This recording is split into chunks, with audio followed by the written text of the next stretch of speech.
ఏ చెట్టు లేని చోట ఆముదం చెట్టే మహావృక్షమనే నానుడి ఒకప్పటి మాట.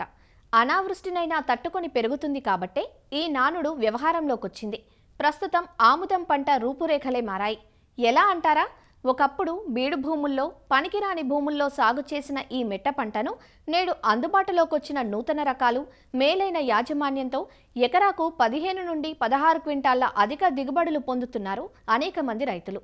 ముఖ్యంగా తెలంగాణలోని నాగర్ కర్నూల్, వనపర్తి, నారాయణపేట, జోగులాంబ గద్వాల, మహబూబ్ నగర్, రంగారెడ్డి జిల్లాల్లో ఈ పంటను అధిక విస్తీర్ణంలో సాగు చేస్తున్నారు.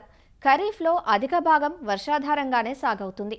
అయితే రబీ, వేసవి కాలాల్లో మాత్రం ఆరుతడులిచ్చి సాగు చేస్తారు. ఆముదంలో అధిక దిగుబడినిచ్చే కొత్త రకాలు ఇటీవలే విడుదలయ్యాయి. రబీ, వేసవి కనువైన కొత్త ఆముదం రకాల గురించి ప్రొఫెసర్ జయశంకర్ తెలంగాణ రాష్ట్ర వ్యవసాయ విశ్వవిద్యాలయం, నాగర్ కర్నూల్ జిల్లా పాలెం ప్రాంతీయ వ్యవసాయ పరిశోధనా స్థానం ఆముదం విభాగం శాస్త్రవేత్త డాక్టర్ కె సదయ్య నుంచి తెలుసుకుందాం. తెలంగాణ రాష్ట్రంలో యాసంగి కాలానికి అనువైనటువంటి నూనె గింజ పంటల్లో మనకి ఆముదం చాలా ముఖ్యమైనది. యాసంగిలో సాగు చేస్తే దాదాపు వర్షాకాలం వచ్చినటువంటి దిగుబడితో పోలిస్తే రెట్టింపు దిగుబడి అనేది వస్తుంది. ప్రభుత్వ రంగ పరంగా మరియు ప్రైవేట్ రంగంలో కూడా చాలా అనువైనటువంటి సంకర్ రకాలు మరియు సూట్ రకాలు ఈ ఆముదంలో అందుబాటులో ఉన్నాయి. ముందుగా ప్రభుత్వ రంగ సంస్థల నుంచి విడుదల చేయబడినటువంటి ఆముదం రకాలను కనుక పరిశీలించినట్లయితే భారతీయ నూనె గింజల పరిశోధనా స్థానం చాలా రీసెంట్గా విడుదలైనటువంటి ICH5 అనేటువంటి రకము బాగా ప్రాచుర్యంలో ఉన్నటువంటి రకం ఇది.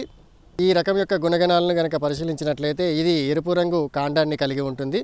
అదేవిధంగా కాండం పైన మరియు ఆకుకి పైన మరియు క్రింద కూడా మైనపు పూత అనేది ఉంటుంది. ఈ మైనపు పూత ఉండడం వల్ల ఏంటి అంటే మనకి రసం పీల్చే పురుగుల ఉధృతి అనేది చాలా వరకు తగ్గుతుంది. గెలను కనుక చూసుకున్నట్లయితే ఈ గెల అనేది చాలా వదులుగా కాకుండా మధ్యస్థంగా అమరి ఉంటుంది. అదేవిధంగా కాయల మీద కూడా కొద్ది మొత్తంలో మనకి వ్యాక్సీ కంటెంట్ అంటే మైనపు పూత అనేది ఉంటుంది.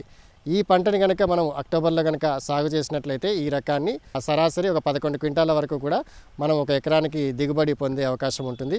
అదేవిధంగా డ్రిప్ పద్ధతిలో కనుక సాగు చేసినట్లయితే దాదాపు 14 క్వింటాల వరకు మనకి దిగుబడి అనేది వచ్చే అవకాశం ఉంది. ఇదే భారతీయ నూనె గింజల పరిశోధనా స్థానం నుంచి విడుదల చేసినటువంటి మరొక మంచి హైబ్రిడ్ ICH66. ఇది కూడా మనకి ఎరుపు రంగు కాండం కలిగి ఉండి ఆకుకి ఇరువైపులా కూడా మైనపు పూత ఉంటుంది. ఈ రకం కూడా మనకి పచ్చదోమ ఉధృతిని మరియు రసం పీల్చే పురుగుల ఉధృతిని కూడా సమర్థవంతంగా తట్టుకుంటుంది. అదేవిధంగా ఎండు తెగుల్ని మరియు వేరుకులు తెగుల్ని కూడా తట్టుకునేటువంటి రకము. ఈ రకము మనకి యాసంగిలో నీటిపారుదల కింద కనుక సాగు చేసినట్లయితే ఒక ఎకరానికి దాదాపు 10 నుంచి 11 క్వింటాల దిగుబడి అనేది వచ్చే అవకాశం ఉంటుంది. ప్రొఫెసర్ జయశంకర్ తెలంగాణ రాష్ట్ర వ్యవసాయ విశ్వవిద్యాలయం వారు కూడా ఆముదం పైన విస్తృత పరిశోధన చేస్తూ ఉన్నారు. ప్రాంతీయ వ్యవసాయ పరిశోధనా స్థానం పాలెంలో ఈ ఆముదం పరిశోధనలో భాగంగా అనేక సంకర్ రకాలని మరియు సూట్ రకాలని విడుదల చేయడం జరిగింది. అందులో ముఖ్యమైనది PCH111. ఈ రకం ఏంటంటే మిగతా ఆముదం రకాలతో పోల్చినప్పుడు చాలా తొందరగా కోతకు వచ్చేటువంటి రకము. దాదాపు 90 రోజుల్లోనే మనకి మొదటి గెల అనేది కోతకి వస్తుంది. ఆ తర్వాత 30 నుంచి 40 రోజుల వ్యవధిలో రెండవ వరుస మరియు మూడవ వరుస గెలలు అనేవి కోతకి వస్తాయి. ఈ రకాన్ని గమనించినట్లయితే ఇది ఆకుపచ్చ కాండాన్ని కలిగి ఉంటుంది. అదేవిధంగా ఆకుకి అడుగు భాగంలో మాత్రమే మైనపు పూత అనేది ఉంటుంది. ఈ రకాన్ని కనుక మనము యాసంగిలో రబీ సీజన్లో కనుక సాగు చేసినట్లయితే దాదాపు 8 నుంచి 10 క్వింటాల దిగుబడి అనేది లభిస్తుంది. మిగతా రకాలతో పోల్చి చూసినప్పుడు ఈ రకం ఏంటంటే సాధారణ ఎత్తు కలిగి ఉంటుంది మరియు కోతకి అనువుగా కూడా గెలలు అమరి ఉంటాయి. ఈ రకం కూడా మిగతా రకాలతో పోలిస్తే చాలా తొందరగా కోతకు వస్తుంది కాబట్టి రైతులు కూడా తొందరగా పంటని కంప్లీట్ చేసుకునే అవకాశం ఉంటుంది. PCH111 రకము మనకి ఎండు తెగుల్ని కూడా తట్టుకుంటుంది. ఈ రకాలే కాకుండా మనకి DCH519 అనేటువంటి రకాన్ని కూడా మన నూనె గింజల పరిశోధనా స్థానం వారు విడుదల చేయడం జరిగింది. ఈ రకము ఆకుపచ్చ కాండాన్ని కలిగి ఉంటుంది మరియు ఎండు తెగులను సమర్థవంతంగా తట్టుకుంటుంది. ఈ రకాన్ని మనము సాగు చేసినట్లయితే ఒక ఎకరానికి దాదాపు నీటిపారుదల కింద 8 నుంచి 10 క్వింటాల దిగుబడి అనేది వస్తుంది. మరో ముఖ్యమైనటువంటి రకము DCH177. ఈ రకము మనకి ఏ విధమైనటువంటి మైనపు పూత అనేది ఉండదు, అంటే కాండం మీద మాత్రమే కొద్దిగా ఉంటుంది. ఈ రకం ఏంటి అంటే మనకి పచ్చదోమ ఉధృతిని కొద్దిగా తట్టుకోదు. ఆ దోమ ఉధృతి ఉన్నటువంటి ప్రాంతాల్లో ఈ రకాన్ని సాగు చేసుకోకపోవడం ఉత్తమము.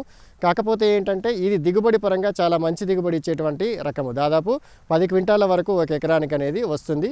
ఈ రకం కూడా ఎండు తెగుల్ని సమర్థవంతంగా తట్టుకుంటుంది. ప్రభుత్వ రంగ రకాలే కాకుండా మనకి ప్రైవేటు పరంగా కూడా, ప్రైవేట్ రంగంలో కూడా అనేక రకమైనటువంటి హైబ్రిడ్స్ మనకి ఆముదం సాగులో అందుబాటులో ఉన్నాయి.